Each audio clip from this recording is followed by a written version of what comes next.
පළවෙනි එක අහනවා පොදු සේවාවක් යනු මොකක්ද? ජනතාවගේ ජීවන තත්ත්වය උසස් කිරීම අරමුණු කරගෙන පොදුවේ සපයන සේවා. ඔව්. ජනතාවගේ ජීවන තත්ත්වය උසස් කිරීම අරමුණු කරගෙන පොදුවේ සපයන සේවා. ශ්‍රී ලංකාව මැලේරියා දුරු කළ රටක් බව ප්‍රකාශයට පත් කරන ලද්දේ. යුනෙස්කෝ ශ්‍රී ලංකාව මැලේරියාව දුරු කළ රටක් බවට ප්‍රකාශයට පත් කරන ලද්දේ පුතේ ලෝක සෞඛ්‍ය සංවිධානය. යුනෙස්කෝ සංවිධානය නෙවෙයි ලෝක සෞඛ්‍ය සංවිධානය. සතුට යන චිත්ත වේගයේ අනුව ඇතිවන ප්‍රතික්‍රියාවක් නොවන්නේ බැනවැදීම. එකා සැමටත් සැම එකාටත් යන ආදර්ශ පාඨය හා සම්බන්ධ ආයතනය වන්නේ සමුප්පාකාරය. පවුල තුළ දැකිය හැකි ප්‍රජාතන්ත්‍රවාදී ලක්ෂණයක් වන්නේ ආදරය හා රැකවරණයේ නොඅඩුව ලැබීම. පවුල තුළ දැකිය හැකි ප්‍රජාතන්ත්‍රවාදී ලක්ෂණයක් වන්නේ ආදරය හා රැකවරණය නොඅඩුව ලැබීම. 6 සිට 10 දක්වා ප්‍රශ්න වලට සුදුසු පිළිතුර වරහන් තුලින් තෝරා තිත්තිර මත ලියන්න. හිස්තැනක් ආයුර්වේද වෛද්‍ය ක්‍රමයේ යටතේ පවත්වාගෙන යන ආයතනයකි. ආයුර්වේද ශික්ෂණ රෝහල. ආයුර්වේද ශික්ෂණ රෝහල. මෙතන තියෙනවනේ හිස්තැන්නේ. හරි. හිස්තැනක් sannivedana ආයතනවල වගකීමකි. අපක්ෂපාතී තොරතුරු සැපයීම. අපක්ෂපාතීව තොරතුරු සැපයීම.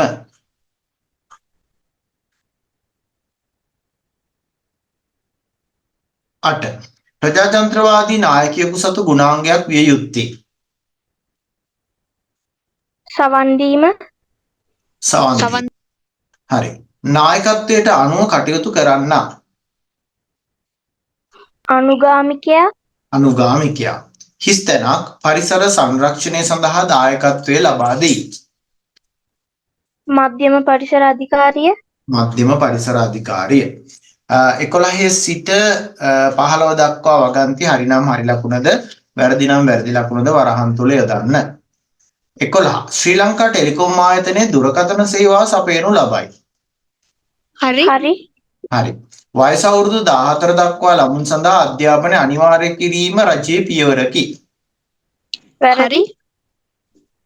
අවුරුදු 14 දක්වා ළමයින්ට අධ්‍යාපනය අනිවාර්යයි. ඒක රජයේ ගත්ත ක්‍රියාමාර්ග. ඒක හරි.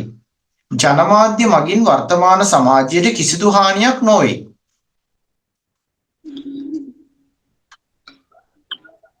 මොකද කියන්නේ? හරි. වැරදි. ජනමාධ්‍ය මගින් වර්තමාන සමාජයට ලොකු හානියක් සිද්ධ වෙනවා. පාන්නක මාධ්‍ය වලින් කියන කරන දේවල් නිසා සමාජය මොනතරම් විනාශ වෙනවද කියලා. ජනමාධ්‍ය මගින් වර්තමාන සමාජයට කිසිදු හානියක් නොවේ කියන එක වැරදි. ප්‍රජාතන්ත්‍රවාදයේ ලක්ෂණයක් ලෙස අන් අයගේ මත මේක තියෙන්නේ මනසට ගරු කිරීම දැක්විය හැක. හරි. මේ නම් පුතේ හදා ගන්න අන් අයගේ මතවලට ගරු කිරීම දැක්විය හැක කියලා. එහෙම කිව්වොත් හරි. ප්‍රජාතන්ත්‍රවාදී ලක්ෂණයක් ලෙස අන් අයගේ මතවලට ගරු කිරීම දැක්විය හැක කිව්වොත් හරි. මනසට කිව්වොත් නම් වැරදි. ප්‍රීම කොහොමද උත්තර දුන්නේ? හරි. එහෙනම් ඔයාලා ලියාගෙන නැහැනේ හිතා ගන්න එක මතයට කියලා. මනසට නෙවෙයි. පොදු දේපල අයුතු ලෙස පරිහරණය කිරීම ප්‍රජාතන්ත්‍රවාදී නායකයෙකුගේ ලක්ෂණයකි. හරි. පොදු දේපල අයුතු ලෙස පරිහරණය. මොකද අයුතු ලෙස? ඔව් ප්‍රීමා. වැරදි. අයුතු ලෙස පරිහරණය කරගෙන වැරදි විදිහට පරිහරණය කරනවා. වැරදි. ඒ තීරයට ගැළපෙන පිළිතුර B තීරයෙන් තෝරා යා කරන්න. මන්ත්‍රීවරයා.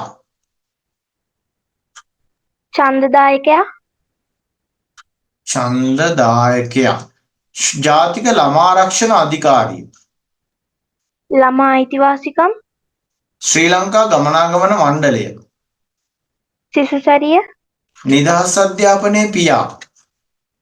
CWW කන්නංගර මහතා. බ්‍රිතාන්‍ය පාලන යුගයේ ආරම්භ කළ සේවාවකි. බැංකු සේවා. හරි. දෙවෙනි කොටස ලියන්න පටන් ගන්න. දෙවෙනි කොටසේ පළවෙනි ප්‍රශ්න දෙක ඉවර නම් රේස් සෑන් කරන්න. පළවෙනි ප්‍රශ්න දෙක ලියලා ඉවර නම් රේස් හෑන්ඩ් කරන්න.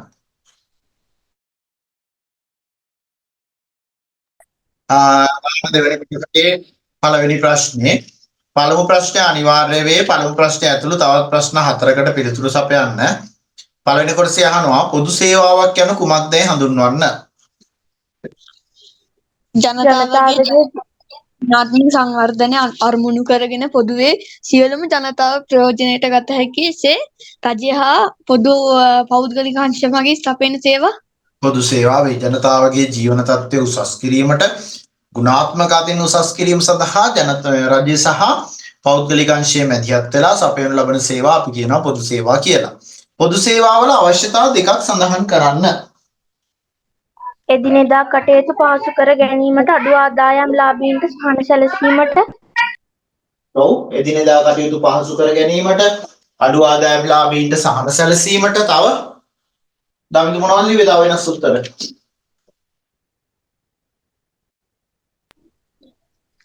ඒව තමයි. ඔව් පොදු සේවා අවශ්‍ය වෙනවා.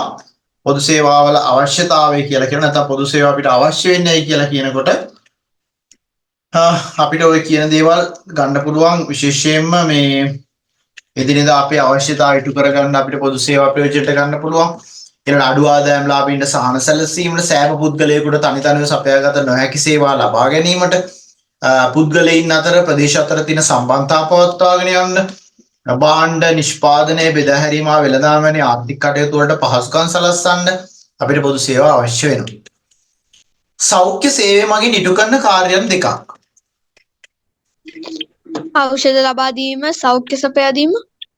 ඔව් වෛද්‍ය සායන පැවැත්වීම, රෝගීන්ට ප්‍රතිකාර කිරීම, සෞඛ්‍ය අධ්‍යාපන වැඩසටහන් ක්‍රියාත්මක කිරීම, මාතෘ සායන පැවැත්වීම, ප්‍රතිශක්තිකරණ වැඩසටහන් ක්‍රියාත්මක කිරීම, රෝග විනිශ්චය සඳහා පරීක්ෂණ පැවැත්වීම, පාසල් සිසුන් සඳහා සායන පැවැත්වීම මේක මතක තියෙන්න ඕනේ විශේෂයෙන් අධ්‍යාපන සේවය මගින් ඉටු කරන කාර්යයන් දෙකක්.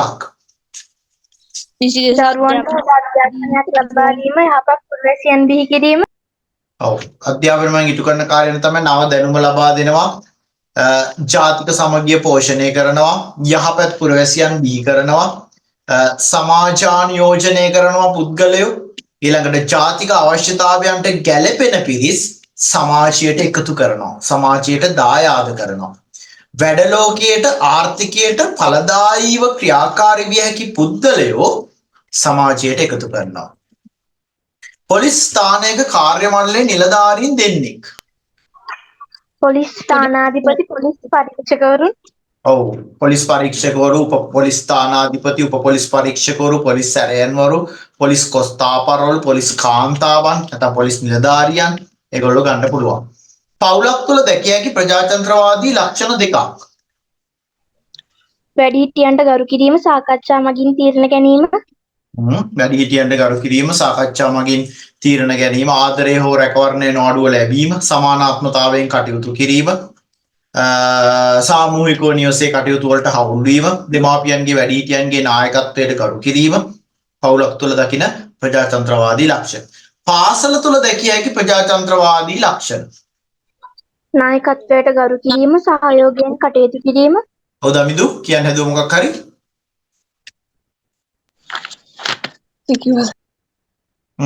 සාකච්ඡා මගින් නිවැරදි තීරණ ගැනීම, නායකත්වයට ගරු කිරීම, සහයෝගයෙන් කටයුතු කිරීම, සෑම දෙනාගේම කැමැත්ත මත විමසීම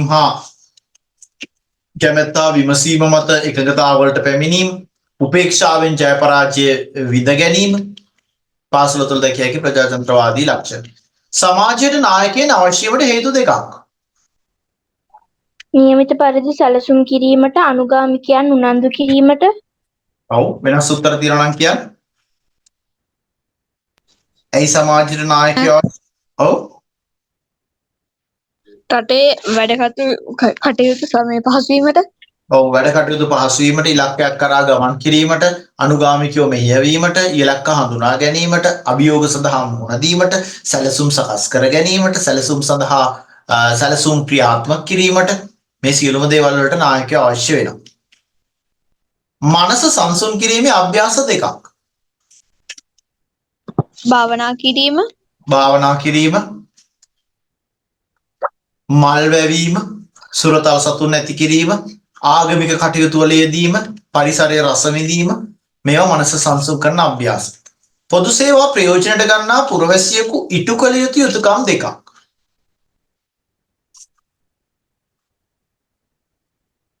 මොනවද පොදු සේවා ප්‍රයෝජනට ගන්නා පුරවැසියෙකු ඉටු කළ යුතු යුතුකම්? පොදු සේවාවලට හානි සිදු නොකිරීම, අරිපිරිමැස්මෙන් භාවිතය, පොදු සේවා අර පිරිමැස්මෙන් භාවිතා කරන්න ඕනේ. පොදු සේවා ස්ථාන වලට හානි කිරීමෙන් වළකින්න ඕනේ. පොදු සේවා සඳහා ගාස්තු ගෙවිත් නම් නියමිත ගාස්තු නියමිත පරිදි ගෙවන්න ඕනේ. නේද? ලබා ගන්නා සේවාව වෙන අපි ඉටු කළ යුතුකම් ඉටු කරන්න ඕනේ. ඊළඟට සපේන පුද්ගලයන් ඔව් කියන්න පුතේ. පොදු සේවා ආරක්ෂා කිරීම. පොදු සේවා ආරක්ෂා කරන්න ඕනේ. සපේන පුද්ගලයන් සමග නැත්නම් සේවකයන් සමග කාරුණිකව විනීතව කටයුතු කරන්න ඕනේ. ගැටුම් ඇති කර ගැනීමෙන් වළකින්න ඕනේ. මේ වගේ දේවල් පුරවැසියෙකු ඉටු කළ යුතුකම් දෙකක් වෙනවා. දෙවෙනි ප්‍රශ්න. පළවෙනි කොටස. ඔබ ප්‍රයෝජනට ගන්නා පොදු සේවාවන් දෙකක්. අධ්‍යාපන සේවය. ඔව් අධ්‍යාපන සේවය තව ජල සම්පාදනය, විදුලි බලය, ජල සම්පාදනය, විදුලි බලය. පොදු සේවා මහජනතාව වෙත ඔව් පුතේ කියන්න. සෞඛ්‍ය සේවය. සෞඛ්‍ය සේවය. පොදු සේවා මහජනතාව වෙත සපයන ආකාරය අනුව වර්ග තුනකි. ඒවා මොනවාද? නොමිලේ සපයන පොදු සේවා, සහනදායී මිලයට සපයන පොදු සේවා, මුදල් අය කර සපයන පොදු සේවා. පොදු සේවා. පොදු සේවා ඔබේ ජීවිතයට යහපත් කර ගැනීමට බලපාන ආකාරය පැහැදිලි කරන්න. කොහොමද පොදු සේවා ඔබේ ජීවිතය යහපත් කරගන්න බලපාන්නේ? එදිනෙදා වැඩ පහසු කර ගැනීම. එදිනෙදා වැඩ පහසු කරගත හැකි වීම. තව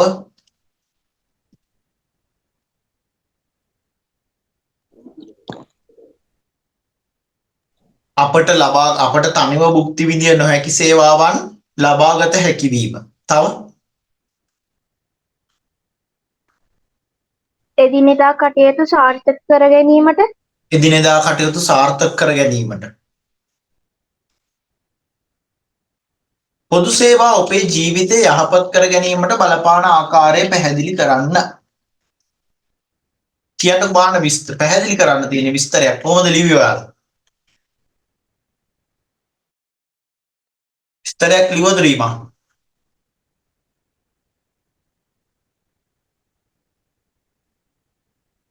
අපි ලියපුද විස්තරයක් බලන්න. ඒක ලියන්න තේරුන්නේ නැහැ. හරි බලමු මම කියලා දෙන්නම්. මේක අහනවා පුතේ පොදු සේවා ඔබේ ජීවිතය යහපත් කරගන්න බලපාන ආකාරය. දැන් අපි දන්නවා පොදු සේවා නිසා අපිට ලබාගත නොහැකි තනිව ලබාගත නොහැකි සේවා ලබා ගන්න හැකියාව ලැබී තිබෙනවා. උදාහරණයක් විදිහට ශ්‍රී ලංකා විදුලි බල මණ්ඩලය මගින් සපයන සේවාවන්. එහෙම නැත්නම් සංනිවේදන ටෙලිකොම් ආයතනය මගින් සපයන සේවාවන්, සංනිවේදන ආයතන විසින් සපයන සේවාවන්. අපි තනිව ලබා ගන්න ගියා නම් ප්‍රායෝගිකව ඒ කාර්යය අපිට ඉටු කරන්න පුළුවන් දෙයක් වෙන්නේ නැහැ. නේද? ඒක අපිට ප්‍රායෝගිකව ඉටු කරන්න පුළුවන් දෙයක් වෙන්නේ නැහැ. නමුත් ඒ ආයතන වලින් නැත්නම් රජයේ මැදිහත් වීමෙන් අදාළ සේවා අපේ නිවස ළඟටම ලබා තිබීම නිසා ජල සම්පාදනයත් ගන්න පුළුවන්. අපේ නිවස ආසන්නයටම අදාළ සේවා සැපයුම් ලබා දී තිබීම නිසා අපිට ඉතා පහසුවෙන් මේ සේවාවන් භුක්ති විඳීමට හැකියාව ලැබිලා තියෙනවා. ඔන්න එකක්. ඊළඟට කියනවා අපේ ජීවිතයේ අපේ එදිනෙදා වැඩ කටයුතු පහසු වීම. කොහොමද වැඩ කටයුතු පහසු වෙන්නේ? දැන් අපි දන්නවා ප්‍රවාහන සේවාවක් නොතිබුණා නම් අපිට පහසුවෙන් එහා මෙහා යාමට හැකියාවක් ලැබෙන්නේ නැහැ. හේතුව එක්ක අපේ පෞද්ගලික වාහනයක් භාවිතා කරන්න සිද්ධ වෙනවා.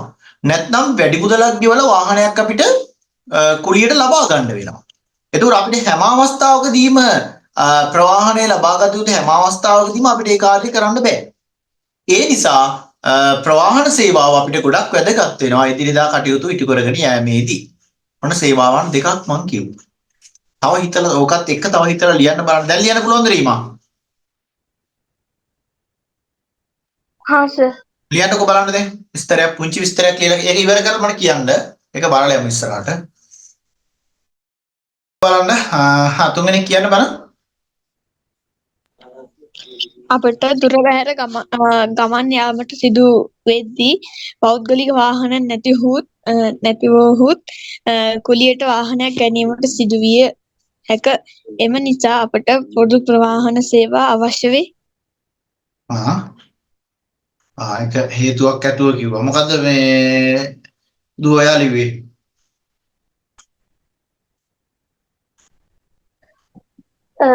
එදිනෙදා ජන ජීවිතයේ එදිනෙදා කටයුතු පහසු කර ගැනීමට පොදු සේවා අත්‍යවශ්‍ය වේ. යම් ස්ථානයකට ප්‍රවාහනය කිරීමේදී අපට කුලියට යම් රථයක් මුදල් දී ප්‍රවාහනය කිරීමට සිදු කළ හැක. නමුත් රජය විසින් ප්‍රවාහනය සඳහා සහනදායී මිලකට ශ්‍රී ලංගම බස් රථ ලබා දී ඇත. හරි. අපි ලියමු පුතේ දෙකේ ඉඳන් තුනේ ඉඳන් 3 4 5 ප්‍රශ්න තුන ලියන්න බං 3 4 5. පළවෙනි කොටස අධ්‍යාපනය ලැබීමේ අයිතිය සුරක්ෂිත කිරීම සඳහා රජය ගෙන ඇති ක්‍රියාමාර්ග දෙකක් ලියන්න. අධ්‍යාපනය අනිවාර්ය කර තිබීම. ඔව් අනිවාර්ය අධ්‍යාපනය තව එකක් වයස අවුරුදු 5යි 6යි දක්වා ළමු සඳහා අධ්‍යාපනය ලබා දීම. ඔව් කුඩා දරුවන් සඳහා අධ්‍යාපනය නැත්නම් පෙර පාසල් අධ්‍යාපනය විධිමත් කිරීම තව ගොඩක් තියෙනවා. වාර්ෂික අයවැයෙන් වැඩි මුදලක් අධ්‍යාපනය සඳහා වෙන් කිරීම. ඔව් පාසල් පොත් නිලැඳුම් නොමිලේ සැපයීම. ඔව් පාසල් පොත් නිලැඳුම් නොමිලේ සැපයීම. පෝෂණ අවශ්‍යතා සහිත පාසල් හඳුනාගෙන පෝෂණ වැඩසටහන් ක්‍රියාත්මක කිරීම. ඊළඟට වාර්ෂිකව අයවැයෙන් විශාල මුදලක් ඒ සඳහා වෙන් කිරීම. රජය මගින් ප්‍රාථමික අධ්‍යාපනයේ සිට උසස් අධ්‍යාපනය දක්වා අධ්‍යාපනය නොමිලේ සැපයීම. ඔබට අධ්‍යාපනය ලබා ගත හැකි රජයේ ආයතන 3ක්. රජයේ පාසල්, රජයේ විශ්වවිද්‍යාල, පිරිවෙන් අධ්‍යාපනය. පිරිවෙන් අධ්‍යාපනය, රජයේ විශ්වවිද්‍යාල, රජයේ පාසල්. අධ්‍යාපනය ලබා ගැනීම තුළින් රටට දැයට සේවයක් කළ හැකි ආකාරය. කොහොමද අපිට සේවයක් කරන්න පුළුවන්? අධ්‍යාපනය ලබා ගැනීම තුළින්. එකිනෙක කියන්න බෑ. රීම කොහොමද සේවයක් කරන්න පුළුවන් අධ්‍යාපනය ලබා දීම අනුව? අධ්‍යාපනය ලැබීමේදී අපට විවිධ විෂයන් හැදෑරීමට අවස්ථාවක් ලැබේ. එය සිදුවන්නේ අනාගතයේදී තම රැකියාව අනුවය. ඔබ වෛද්‍යවරයෙක් වීමට ප්‍රිය කළේ නම් ඔබ විද්‍යාව යන විෂය හොඳින් හදාරණය කළ යුතුය. එවිට ඔබට රටට ඉතා විශාල සේවයක් කළ හැක. කොහොමද ලියපු පුතේ ඔය?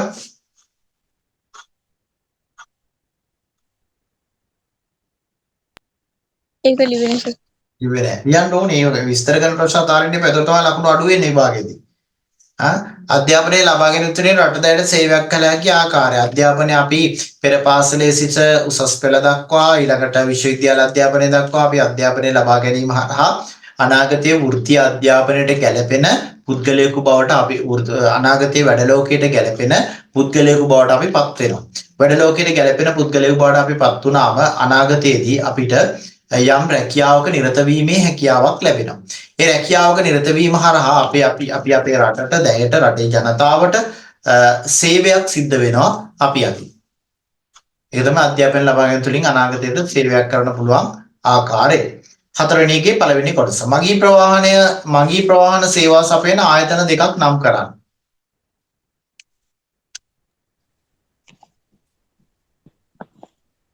ආයතන දෙකක්.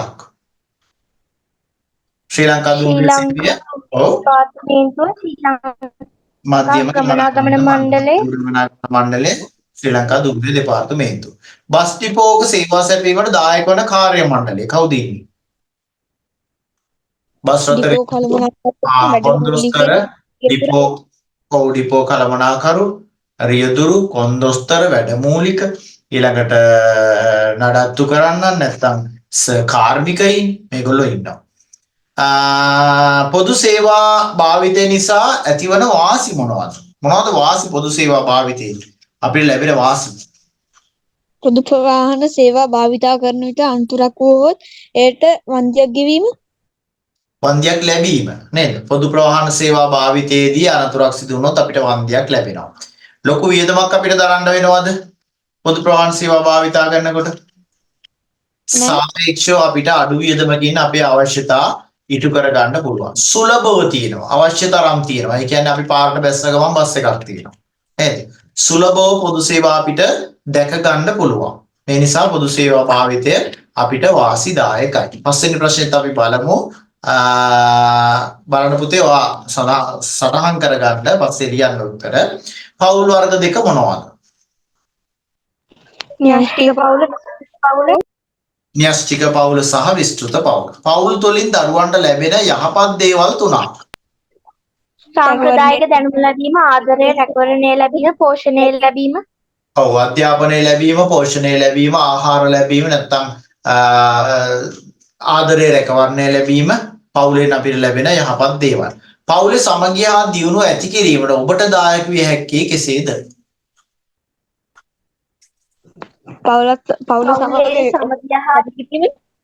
පවුලේ සමගිය ආරක්ෂා කිරීම හරහා. තව පවුලත් සමග එකතුව ඔව් පුතේ ඇහුන්නේ නැහැ මට. පවුල සමග එකතු වී වැඩ කිරීම. පවුල සමග එකතු වී වැඩ කිරීම මගින්. තව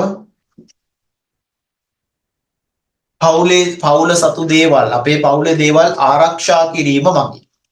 පවුලේ කටයුතු වලදී අපි සහයෝගය දැක්වීම මගින් අපිට පුළුවන් පවුලේ දියුණුව හා සමගිය ආරක්ෂා කරන්න. පවුලේ කෙනෙකුට අනතුරක් සිදු වූ විට සියලු දෙනාගේම නැත්නම් පවුලේ කරදරයකදී සියලු දෙනා එක්ව වැඩ කිරීම මගින් අපිට පුළුවන් පවුලේ සමගිය හා දියුණුව ඇති කරන්න. හොඳයි, තව තියෙනවා ප්‍රශ්න දෙකක් 6 සහ 7. මේ ප්‍රශ්න දෙකටත් උත්තර ලියන්න. ලබන සතිය ඔයාලගේ ක්ලාස් එක තියෙනවා. අනිත් පන්ති නෑ ලබන සතිය නිසා ඔයාලා බලයි ඕගොල්ලෝගේ ක්ලාස් එක තියෙනවා ලබන සතියේ. මම වාර පරීක්ෂණ පේපර් එකක් ලබන සතියේ දෙන්න බලාපොරොත්තු වෙනවා. ඒ නිසා පාඩම් කරගෙන සූදානම් වෙලා ඉන්න ලබන සතියේ සිකුරාදා පුරවැසි වලට වාර පරීක්ෂණ පේපර් එකක් දෙන්න. හොඳයි. අයිබෝන් එහෙමනම්. අයිබෝන් සර්.